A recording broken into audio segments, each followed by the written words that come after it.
واقعہ لکھا ہے مولانا روم رحمۃ اللہ تعالیٰ علیہ نے کہ ایک دن مصاحبین نے وزراء نے بادشاہ کو شکایت لگائی اور کہا کہ بادشاہ سلامت، یہ جو ایاز ہے، یہ جو آپ کا چہیتا ہے، یہ تو ہمیں چور لگتا ہے۔ بادشاہ نے کہا وہ کیوں کر؟ تو کہنے لگے بادشاہ سلامت، اس نے اپنے لیے ایک کلازٹ بنائی ہوئی ہے اور روز صبح اور شام جا کر اس کو کھولتا ہے اور اس کو دیکھتا ہے اور پھر اس کو تالا لگا کر رکھتا ہے، چابی کسی کو نہیں دیتا۔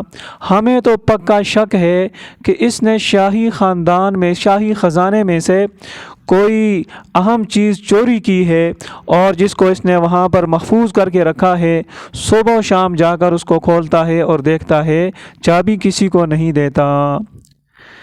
اب بادشاہ نے ایاز کو بلایا، ایاز تیرے پاس ایک کلازٹ ہے؟ جی ہے۔ اس کو تالا لگا کر رکھتے ہو؟ جی۔ اس کی چابی کسی کو نہیں دیتے؟ جی نہیں دیتا۔ اس کو صبح شام کھول کر دیکھتے ہو؟ جی بادشاہ سلامت دیکھتا ہوں۔ بادشاہ نے کہا لاؤ چابی۔ چابی اس سے لی، ایک آدمی کو بھیجا کہ جاؤ اور اس کے کلازٹ میں جو کچھ ہے وہ سب کا سب اٹھا کر لے آؤ۔ وہ آدمی گیا، جب اس نے تالا کھولا تو وہ حیران ہوا کہ اس کلازٹ کے اندر ایک پرانا سا کپڑا اور ایک پرانا سا جوتا پڑا ہوا ہے۔ اٹھا کر لے آیا بادشاہ کے سامنے۔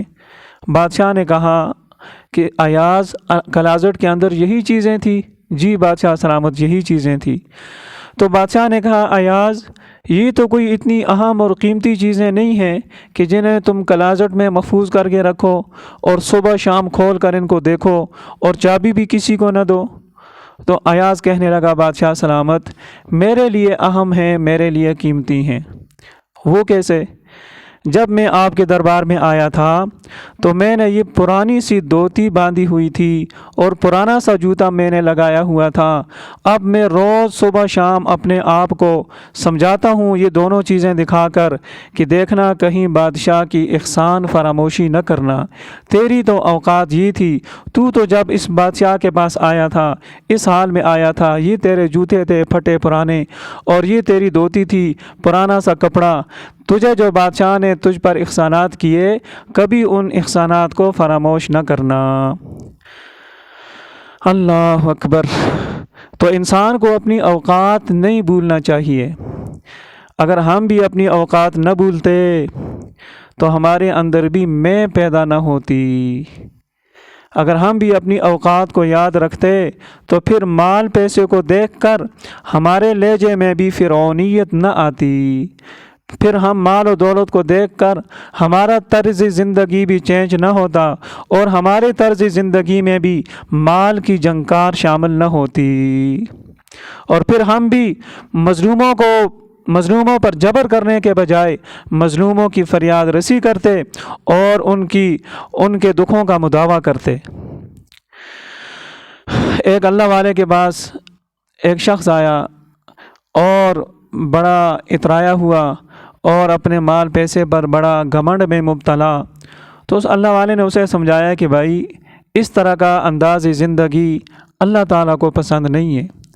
تو وہ کہنے لگا کہ آپ مجھے جانتے نہیں ہیں، آپ مجھے جانتے نہیں ہیں۔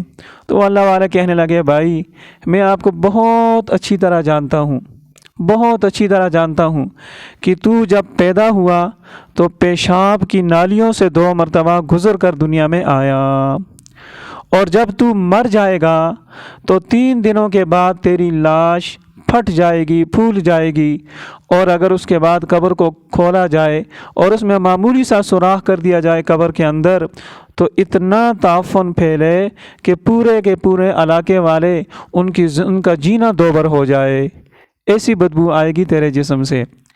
اور اس کے درمیان جو چند روزہ زندگی ہے، جو تو زمین کے اوپر گھوم پھر رہا ہے تو ہر وقت گندگی اٹھائے ہوئے پھر رہا ہے۔